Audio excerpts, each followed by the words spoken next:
Before we start talking about the legend that you are, let's talk about what you're doing these days, because a lot of people are real interested in Nick the Quick.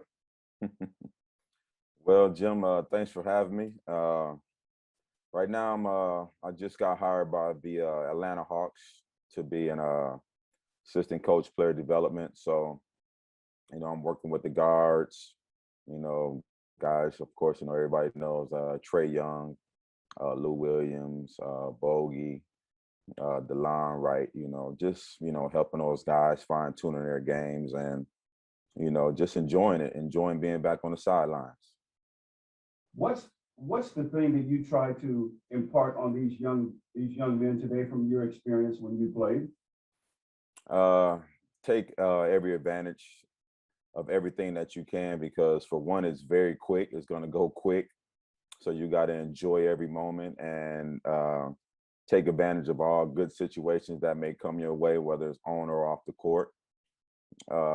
And just to go out there and your minutes that you get, especially for guys that are backups, those are your minutes to do your job and do your job well. A lot of guys get caught up and, wanting to play more than starters, wanting to go out there and do their own thing. And sometimes it's just not called for you to do that. And, I got to kind of hone them in just to, let them know that, you got to play your role, and every minute that you get on the court, you take advantage of it. Do you find some of these guys are in awe of you because you played for the Lakers and the reputation and all the good and all the great things that you accomplished? Not really. I never talk about myself, so I just try to help those guys. I have my turn and I just try to help those guys. There's sometimes they want to bring stuff up, but I don't toot my own horn like that. So but you can tell that they just eat up on every word that you say and that you give to them, because you've been there, you've done that, so you know what the heck you're talking about. Yeah, that's kind of like the reason why I continue to do it, because I've been in their shoes. I can help them navigate through the good and the bad, the highs and the lows. And I'm coming from a place where I just want that person to succeed. I don't care nothing else but just trying to help them succeed and be a better basketball player, because I know this could be tough for young men, especially at the point guard position, which is the hardest position in the game. There's a lot of, thrown on your shoulders. So I just try to help them navigate through it. And, I do get the respect from the guys, and I really appreciate that, because if not, it'd be a lot harder for me if I didn't. Can you tell everybody how you got the nickname of Nick the Quick? I was Chick Hearn. It was the late great Chick Hearn. I had, several nicknames growing up as a kid, but when I got to LA, Chick was just throwing them out there. Nick at Night, Nick the Quick. So, the Quick is the one that stuck with me the most. And you liked it, didn't you? I actually did. And now people, they talk about me pretty bad. They talk about Nick used to be quick. I get that a lot. What did playing for the Lakers mean to you, not only as your development as a basketball player, but as your development as a young man giving into the community? Well, for me, it was kind of surreal, coming from Kenosha, Wisconsin, and just, I came in the early 90s and right behind Magic, the 80s Showtime. And, people would always ask me about, trying to fulfill Magic's shoes. I'm like, shoes is not, nobody's filling those shoes. So we wanted to try to create our own identity.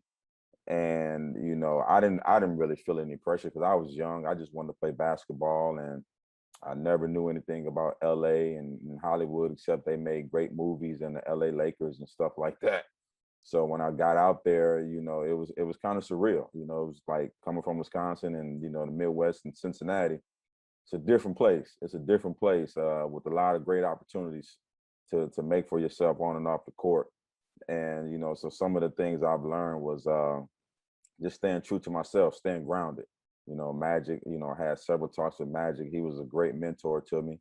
And, you know, he would always say it's all about winning.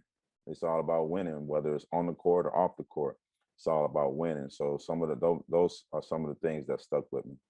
Since he was such a big part of the development of you as a basketball player, were you in a little bit of awe at the beginning of the relationship? Because here's this superstar that's helping you to get started.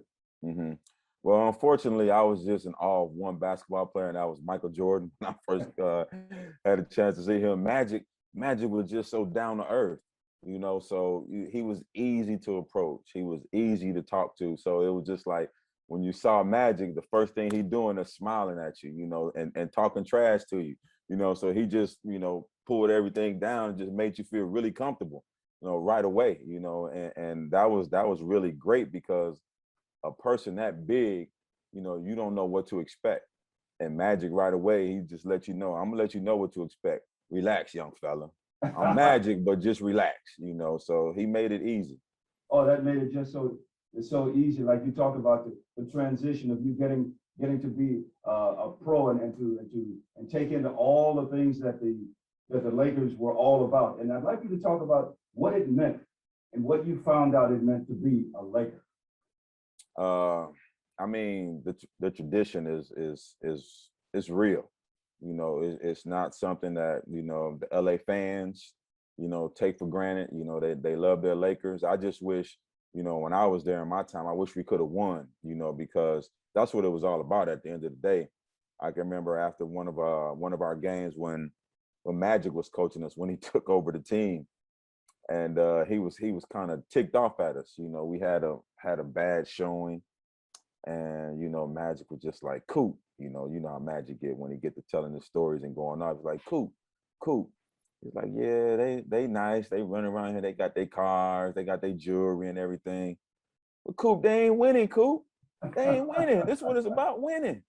And that was like, I think I was a rookie that year, and you know, that was like, man, he ain't lying. We ain't winning.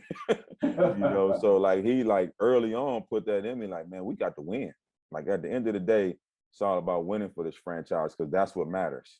So Because you found out very quickly with him as a lead player or as a coach, he didn't have a lot of patience with a lot of things. no, he didn't.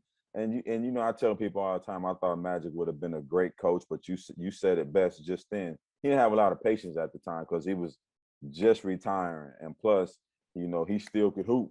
He still could hoop, and it's like today's game of basketball is different from when we played it. Our game of basketball is different from when Magic played it. And he saw the vision when they played the game, he wanted to instill that in us, but it was kind of the game was kind of changing, evolving a little bit. And you know, he was just, you know, there'd be times where he just gets so frustrated at us. But I thought he would have been a really good coach because one thing he could do is he can get you ready to play a game. He can get you motivated.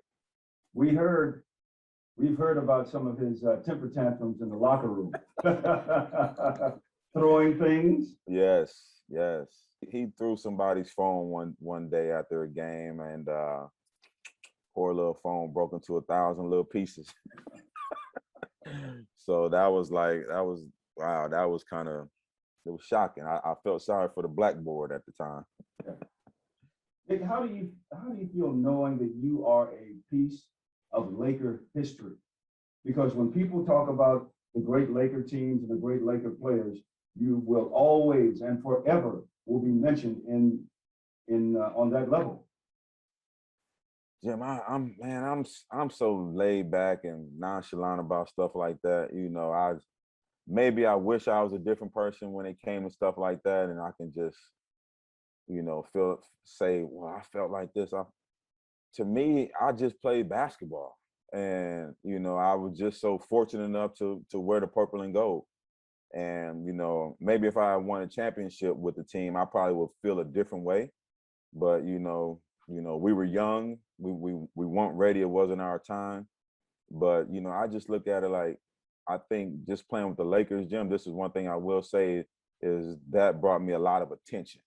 You know, there's people, you know, I see to this day, and they're always, I loved you with the Lakers. I loved you with the Lakers. And I'm just like, but we didn't do anything, but they still show the respect, they still show the love, and I really appreciate that, but I'm not big on stuff like that. I know we talked about the biggest frustration that you had, not winning the championships and everything, but what about the best thing about being a Laker? What did you accomplish the most that you're most proud of? I think at the time it was kind of like the changing of the guard kind of a situation from the 80s to the 90s. And, when I got there, we was like, didn't make the playoffs. And, that stung my first year, my rookie year. And then the next year we bounced right back into the playoffs. And actually we won a series against Seattle. So then things started looking up. So to me, it was just, the bond with the players, my guy, Eddie Jones, Eldon Campbell, Blotty, the young Kobe, Shaq, D Fisher, like just the bonding with the players is something that I'll never forget. And, as a kid and you're growing up and you're watching, Lakers, you probably should be in bed. I know I probably should have been in bed. So I would literally turn my contrast up and down, had the volume down. And my mom, every time I would hear her about to walk in my room, I just turned the contrast down. And just seeing that bright purple and gold, floor, it just seemed like it just lit up everything. And then getting a chance to walk out there and play on that court, every night, having one route to the Great Western, to every game, just building up my my routine, listen to my favorite Snoop Dogg album at the time, things like that, the Forum Club, after victories, and seeing the stars on the floor, man, seeing guys like Jim Hill with the microphone talking about us after the game, Denzel, Tom Cruise, and those are some memories that you'll always remember. It's really amazing. The stars came to see you. So that means, in a way, the stars, the Hollywood stars, the actors and actresses, they were kind of in awe of you and the rest of your teammates. Yeah, it's funny you say that because, I don't think our team ever thought about it like that because, like I say, we were young and we just played the game of basketball. But Magic made quite sure that he let us know that he was like, hey, they came to see y'all. They came to see y'all put on the show. Y'all got to put on the show. So Magic let us know that, you guys are stars in your own right. You said you came along, and we all remember you came along when there was a young Kobe. Could you see the potential in him as to what he could attain in this league? I think we all knew Kobe was going to be good and special, but we didn't know he would be that good and special. We knew there was something there because, Jim, when I tell you that the man used to do us so dirty in practice, it was ridiculous. And his drive, Jim, was something that we didn't have, and he had it at an early age. He had it at an early age, which was he saw things differently than the way we saw it, and like he wanted to become legendary. He wanted to become great. Those are things like he talked about, he manifested, and it came to fruition. And we were just like, we want to hoop, we want to win. But he was like, I want to be great. You know what I'm saying? I want people to remember me. I want to be up there with MJ. Those are some of the things that he used to say. Man, that's 18 years old. And we're a few years older than him. We looking at, calm down, man. But he believed it. He believed in himself. And like I tell people all the time, he was so much ahead of us. It was ridiculous. And when he got his chance to prove everything, he put in the work already. When it wasn't a game, Kobe put in the work in practices. So it became easy for him in the games. And everything that he accomplished, he did everything at a hard level, off the court, on the court, practices wise. So the things that he talked about, he worked on everything he talked about and talked it into existence. One of the other things, Nick, about the Lakers is not only how you were successful and wanted to be successful on the court, but off the court as well. Because whenever there was an issue in the community, the Lakers were always one of the first teams there to help in the community, to give back to the community, to show people how much you love them because you knew that they loved you. hmm Yeah, that was something I took from the Lakers as well. You know, so when I went to different cities like Denver, Dallas, Golden State, I would do, turkey giveaways, Christmas shoppings with Saint Nick. You know, I started doing a lot of things, that I hadn't done before. And it was a good feeling. It was a really good feeling. I learned all of that from LA. They were big in the LA community. And I really appreciate them for that, for instilling that in me. Because the Lakers are known not only in the United States, but the Lakers are a worldwide brand. Yes, So sir. when you will always be known as a Laker. Yes, I noticed that, Jim. I've noticed that, and like I said before, it's it's like it's cool, but I don't see it like that, because I was just playing the game that I love to play, and I had an opportunity to play for the Lakers, which I was very blessed and fortunate for that opportunity. And like I say, people remind me all the time that I'm a Laker for life, and I really appreciate that.